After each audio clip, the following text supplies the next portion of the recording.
I think it's like Classic Car Studio is a ADD car lover's dream.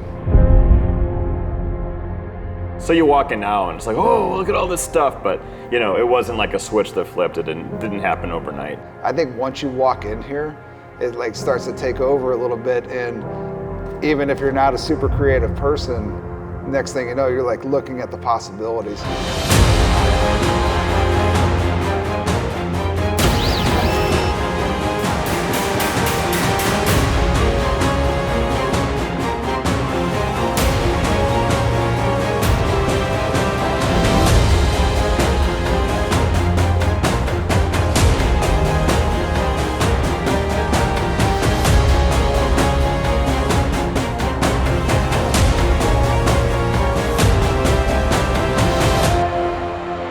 We all know in the car building industry that it's not easy to make money. You don't do that to get wealthy overnight. There's obviously, it's a pretty risky business. There's a lot of risks involved. I just remember at the end of his first visit here, he said, all right, I want to build the baddest Charger that's ever been built.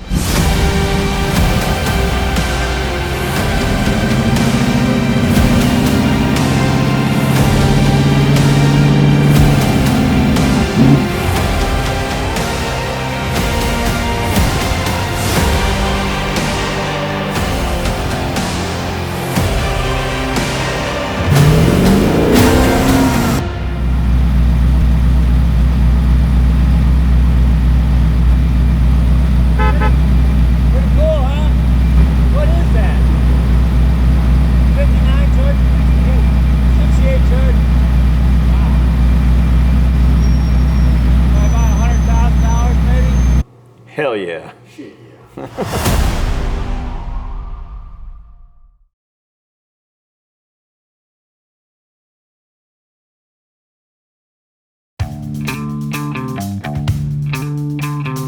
I'm Noah Alexander with Classic Car Studio. I'm Charles Cruz with Roadster Shop. How do you guys... Stop saying that. You guys. Oh, I'm not supposed to say that. No, you're supposed to be with Classic Car Studio. Oh, I am?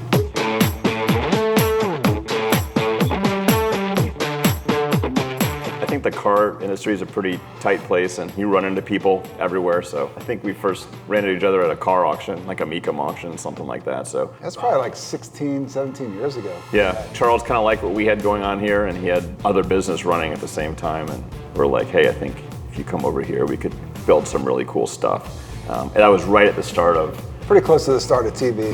Yeah. I think it was a pretty good time to put it all together.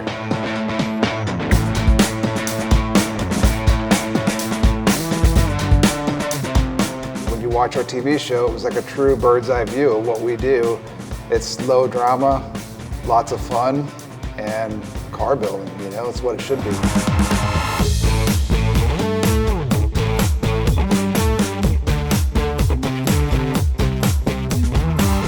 Stuff that keeps me going is like new creative stuff. That's the stuff that I feel energized by. So we like new projects, but with new projects you have to be careful. You don't want to get distracted from the core business. So we started as simple as we could. We had like a terrible little warehouse that had like one flickering fluorescent light and no heat. We were just buying and selling cars. So we started there, and then it was kind of like, well, we need some techs to work on this stuff. Got a little bit bigger place. So we've always grown like in a controlled, incremental, manner, which I think has helped us. But there's obviously, it's a pretty risky business. There's a lot of risks involved. Typically, the guys doing the work or building the cars like got big ideas, right? And the customers are, they're in it, but there's a cap, right? They're saying, oh man, I don't want to spend that much. And then we buy in, we're like, but we really should do this. It's a partnership, but at the end of the day, we want to be proud of what we built.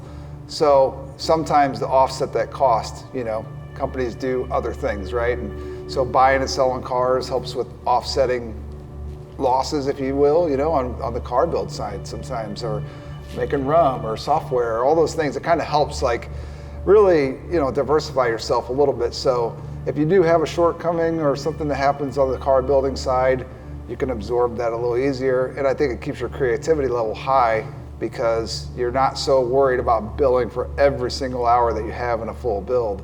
I think if you had to bill for every single hour it would hold you back on truly, showcasing what your abilities are. We started the company buying and selling classic cars and exotic cars and sports cars we like, so we've always kept that going, despite the fact that we've gone into heavy restoration land. We got everything from race cars to chassis ready to go, a little bit of everything. Lots of 4x4 stuff, a lot of pro touring cars, some European classics. So you walk in now and it's like, oh, look at all this stuff, but it wasn't like a switch that flipped. It didn't happen overnight. In this area, we do a lot of body prep, a lot of sanding, a lot of painting. Coming through here, we've got our body shop area. These doors are typically closed up, as you can see, there's a lot of body filler dust that lands on the floor, so. Corvette in the paint booth. Yep. Ready to go. So. A lot of the block sanding and body filler type work happens in this room. Typically there's 3 projects in here at a time. Some of the best guys in the whole industry that work in here, block sanding, doing light metal fab, final assembly, you name it. I mean, these guys are really versatile, really committed to making our products look the best that they can be. So in this area, we've got our mechanical area. We do a lot of assembly here, all the mechanical work, plumbing, welding, exhaust systems. The cool thing about doing everything in-house is we can flow from one part of the building to the next and back if we need to finish something or complete another step of the project. So we've got a little photo booth over here, which allows us to take pictures of inventory and also finish projects for the customers. So we say it's always sunny in the photo booth. We've got a small machining / fabrication area on this side because a lot of the exhaust systems, like Noah said, are built over here. There's also some sheet metal fabrication that happens over here. As we've grown over the years, it's like that work kind of keeps spilling into this section. So we've had to add more equipment over here. It's a necessity at this point, but we've got guys that are super versatile that work all throughout the building, so they can bounce back and forth because our sheet metal shop is just around the corner. Same thing with these guys that work back in this area. Depending on the project, sometimes they'll do the sheet metal fabrication, mock-up, and they'll also do final assembly over here. It's really just all hands on deck, which I think makes Classic Car Studio somewhat unique because we've got, like I said, versatility, but we do everything in-house, so from start to finish, your project can come through here all in one stop. The bike collection here, if you guys are wondering what that is, Noah and I are really into 80s BMX bikes.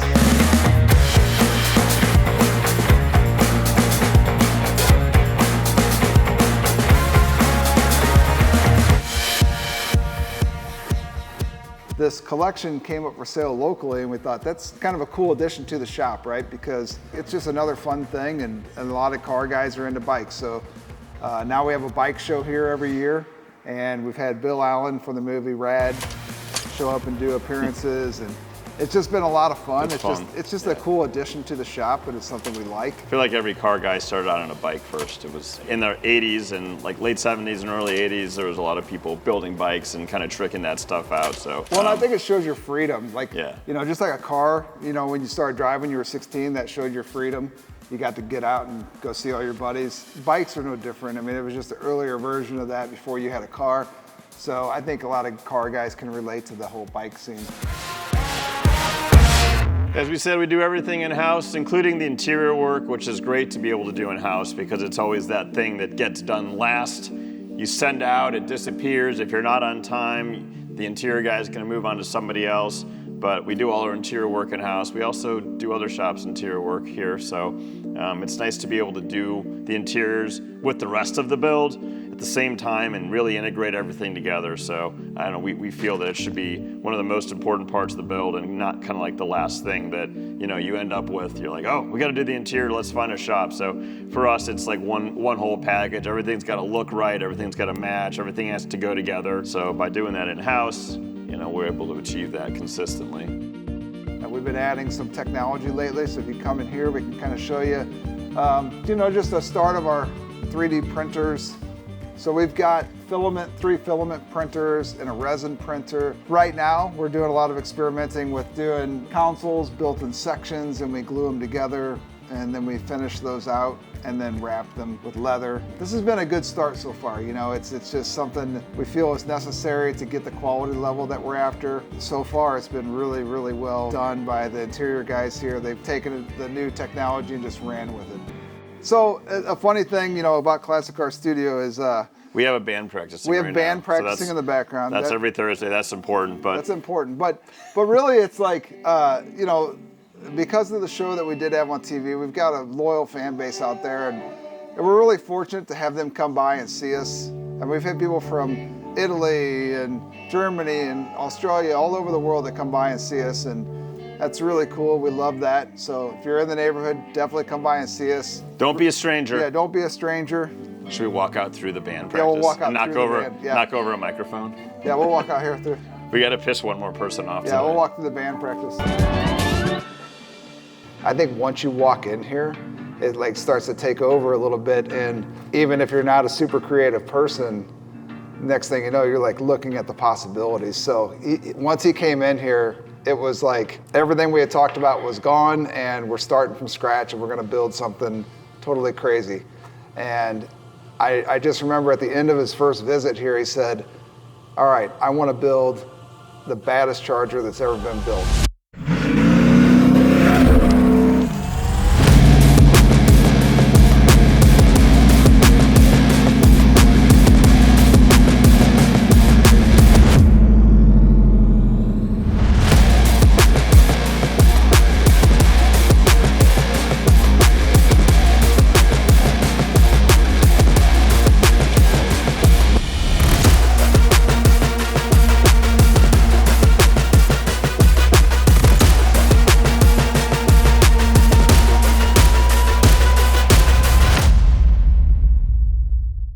We'd met Ed actually at Barrett Jackson in the payment line, like you're sitting there waiting to pay for this. He'd sold a vehicle and we had bought a few. And he was kind of telling about he was like, here's some of the vehicles I own, and you know, here's where I grew up, and this is the kind of stuff that I was in. So we just had a casual conversation with him, and then we ran into him a few years later, and he called us, and he was like talking about this Charger he had, and he bought it in Bakersfield, California, where he grew up. And I was like, oh, that's kind of a cool story. So he ended up sending us the car. We were going to work on it, and we were going to repaint it, redo the interior, make it run well again. We were going to do kind of like a cool, you know, not like a crazy restoration to it, but there was the point where they like bought in to what we had to like offer and what we could do, which was like the cool part. So that's when it really like got wheels, or like a rocket booster behind it, and the whole project kind of took off from there.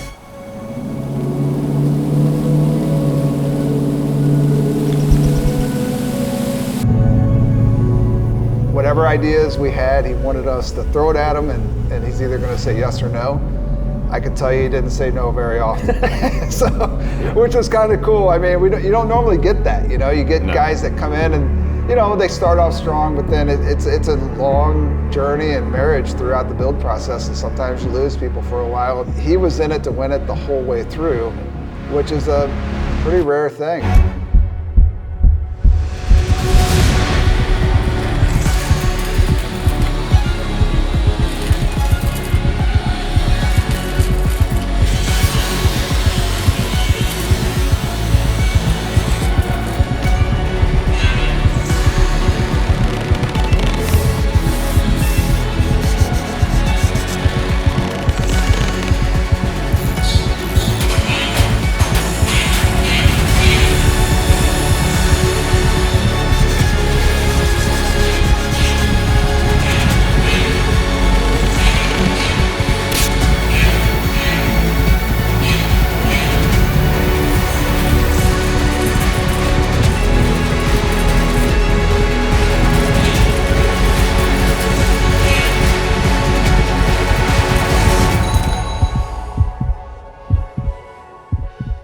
There was a point where everybody working on it was like, oh, we can like truly build the nicest vehicles that the shop has ever built, and like here's the opportunity, and this guy wants us to do it, and he trusts us. So there was like this moment where you could see the guys in the shop where they're like, oh, this is cool, like let's do this. Because you don't get that opportunity every day, or maybe never. It's an easy buy-in for people once they drive a car on a Roadster Shop chassis or a truck. We've actually taken customers on rides, you know, in cars that actually have a Roadster Shop chassis. It may not be the exact build they're getting ready to do, but they can still feel the quality there. So that in itself helps sell it, you know. And in some cases, we've actually brought people to the Roadster Shop and walked them through there, and they can see that there's actual engineers working on developing stuff. There's professional welders welding everything together. And I think that whole package really sells itself to some of these guys. They're like, yeah, you know, because, you know, let's face it, years ago, a lot of chassis that were being built were they were nice, but they didn't have real engineers designing them. They didn't have some OEM level product, you know, parts involved. Really like OEM style engineering as well too. But so like when you guys started incorporating all that higher level stuff, it sells itself to higher end clientele. That's what they're used to having. You know, they have big demands. They're going to spend a lot of money on a build, and they want to be able to drive it. Modern cars are cool, they can do a lot of crazy stuff, but they don't really have that like purist analog feel. And like that's what you're getting. Like you can take anything and you can put it on the chassis and you're gonna get like a real driver's vehicle. You can feel what's going on.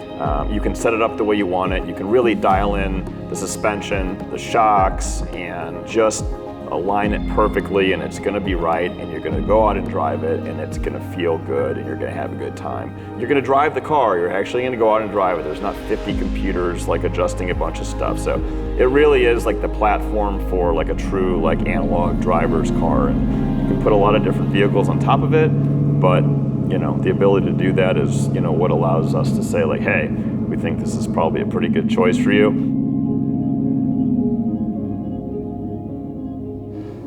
You know, and then the next question is, are they really going to drive this car? Let's face it, if you're going to build a Mopar, if you want it to sit low and look aggressive and actually drive correctly, there isn't another option.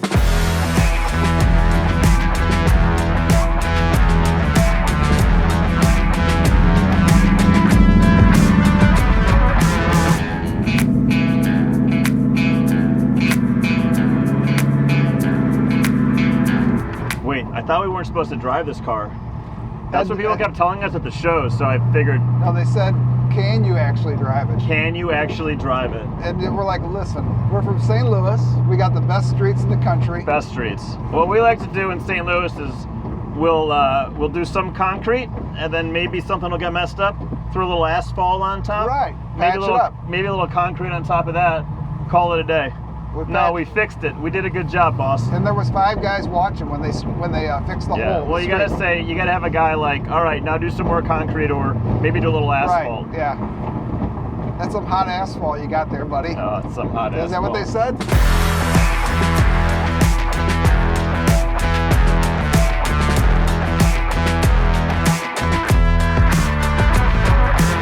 For the Mopar guys out there, I feel like it's important to never stop mentioning that this car does have the matching numbers engine. No Hellcat in this one. No, hey, no Hellcat. That's Ed's big deal. Like when he came to us, he goes, hey, you can change anything on this car you want, but do not touch my Dick Landy 440. Don't touch my dick, Landy. Yeah, he didn't pause as long though. He said Dick Landy. What did I do? Did I make it? You paused a little long on between Dick and Landy. It's just the way I speak. But you know what? In the end, I'm glad he pushed us to do that because I think it suits the style of the car. Like we didn't go ultra modern with it, nor did we really want to. It was also a nicely done custom. It had been done about 20 years ago. So. Right. Had some tweed interior. Oh yeah. It did. But it was in good shape actually. You know what? The great thing is, like I got at least 7 or 8 pairs of underwear out of that tweed. Really? It's more comfortable than they say it is. Now we're in St. Louis traffic, so let's see how well the 440 handles the. So what's going to happen first? Are the GoPros going to overheat, or is the 440? 440 is not going to overheat. These GoPros, though, you know, Phil S. with is the in Roadster charge Shop. of the GoPros. He is. There's random people screaming at us. We just got screamed at. He didn't say hide. He said nice car. I think he said weed green. Was he talking about the interior or the exterior? This is avocado green on the inside, though. He's kind of mistaken. Originally, he did come to us and say, you know, he said, oh, I've got to have black cherry. And I'm like, yeah, I mean, it's not a bad color, but I think the direction we ended up going in was a little better for the car. And next thing you know, they're just sitting at home having a normal day, and they get a package in the mail. I told him it was a curveball coming his way. He didn't know exactly what that meant, but at first he called me, he goes, I hate green. That's the only color I mean, I would definitely say no to. And I said, well, just take it out in the sun, you know, give it a day or two and just think about it. Luckily he did that, because I think out of everything about the car, I mean, it's the first thing you see when you walk up is the color, but people have said, man, that's really a great color. What is the name of it, or what is it exactly? And I mean, it is a custom mix that we did for Ed, but it's cool when you can pull off a green and it suits like a big audience, you know, because typically green is not the best color for a Green car. gets kicked out of bed for eating cookies. Yes. And then the green on green was another kind of bold move, I think, that we did on this one. I think it works. It was does, well. yeah, it does. There's really. always some guy that's like, you guys suck! You guys suck! But that's gonna happen. We get that a lot, really, you know. You're right. It's true. It's true, though. We'll accept your criticism. When we built the thing, Ed like made that very clear. Hey, you know, the roads are rough where I'm at. Please make sure everything's tucked underneath tight. You know, make it sit low, but don't have the exhaust hang down. You can't have anything hanging down because it will get ripped off. We'll get ripped off. It's a different kind of ripped off though from St. Louis. Because like ripped off in St. Louis means they'll take it off. Yeah, somebody will take it off. You go to dinner and you come out, yeah, no more wheels. But in Houston, I think what he meant was he might drag it off the ground. You know, so we did. We tucked everything up. The exhaust is in the trans tunnel. Everything is like really hidden underneath belly fans. So if you look underneath the car, there's nothing underneath there. It's so clean. We gave him exactly what he was It asking. doesn't look like it should be driven, but we're driving it. You know, the problem with these old Mopars is you can't get them sitting low and looking aggressive without doing a chassis. So, and I think that was one of like Ed's big hangups. Was like he goes, hey, you know, I love the look of the Charger, and he had a Charger when he was a young man, but then he wanted it to look more up to date, more aggressive, and really the only way to do that is to cut all the suspension out of it, all the unibody, put it on a frame, tuck it all in there. This thing rides so good though. It makes you want to go fast and actually rip around some corners. And you know, when people see stuff that's low on the ground, Yeah. they always want to know if it's on air ride. I think we prefer to build something static that, you know, sits very low, but also you can still rip around, drive fast, and as long as you get the spring rates correct and do your homework, they ride nice. I mean, it like aesthetically worked really well, but then mechanically everything followed suit. It was funny when we were in Columbus. There were quite a few guys came up and go, man, is that car on air ride? What's the deal? Like, no, that's just the way it sits. It's like they looked at us like we're crazy. But if you took them for a ride, I think they would understand pretty fast. Like, dude, It's doable. There's no problem, right?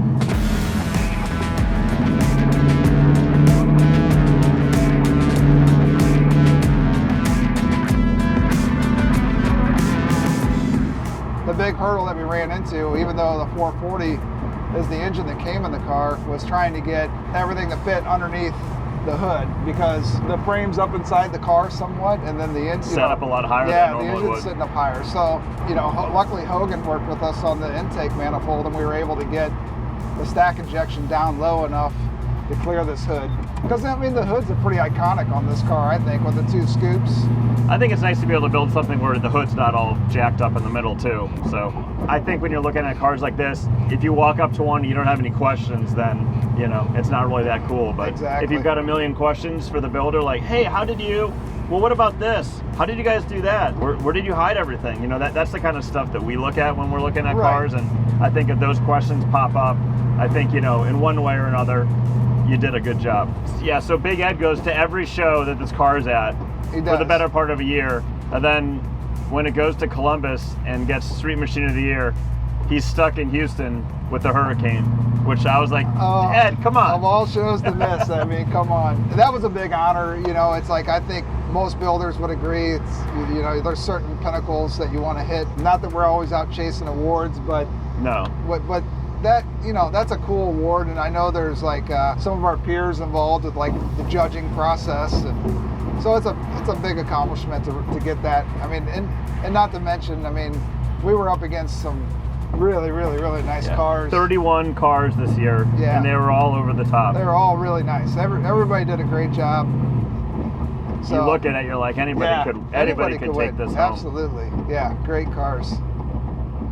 Another cool thing on that was we moved the wheels forward 3 inches, and I think it makes the car look a little more exotic in some way. A lot of people don't even know exactly what's going on. They know it's different, but it makes the wheel, you know, centered in that front fender a lot better. I think that's really cool that you guys are willing to take, you know, a platform that you have designed already, but you can also tweak that a little bit, you know, and really the sky's the limit. I mean, if somebody called you and said, hey, I want to do this, and as long as engineering says, yeah, we can pull it off, I mean, it pretty much can be done. I think the cool thing, you know, for us as a company and to be able to, you know, talk about the product, you know, to a customer is like, we can take, you know, a Camaro or the C10 and we can drop it on a spec chassis and it's going to be an incredible piece of engineering and it's going to be ready to go.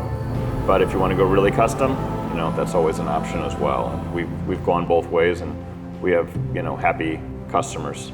I felt like the path we went down with you guys building the chassis and doing what we did, it's a sure bet. We know exactly where we're heading and we know what the results are going to be in the end. And when you're spending that kind of money, I feel like sometimes you have to stick to things that you know. It is going to be what we know when it's done. It's on the right chassis. It's got, you know, we know the engine builder, we know the brake company, we know all these guys, and it's just up to us to take that skin and put it on this platform.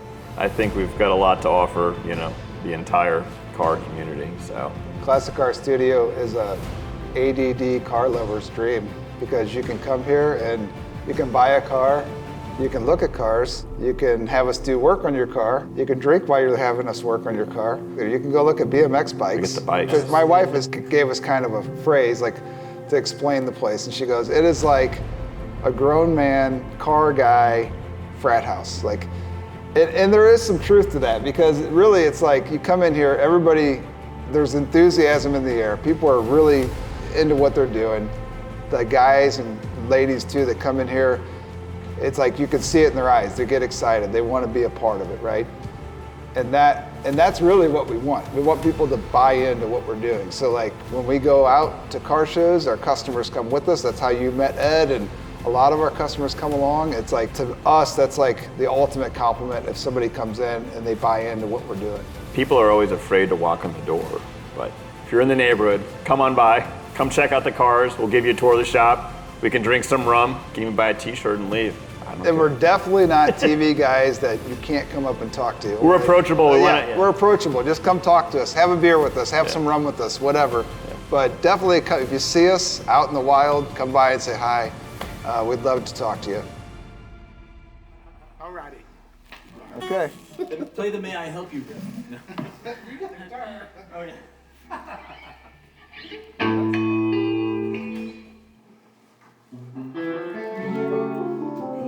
Thanks, Roadster Shop. It was nice to see you. Have a safe drive home.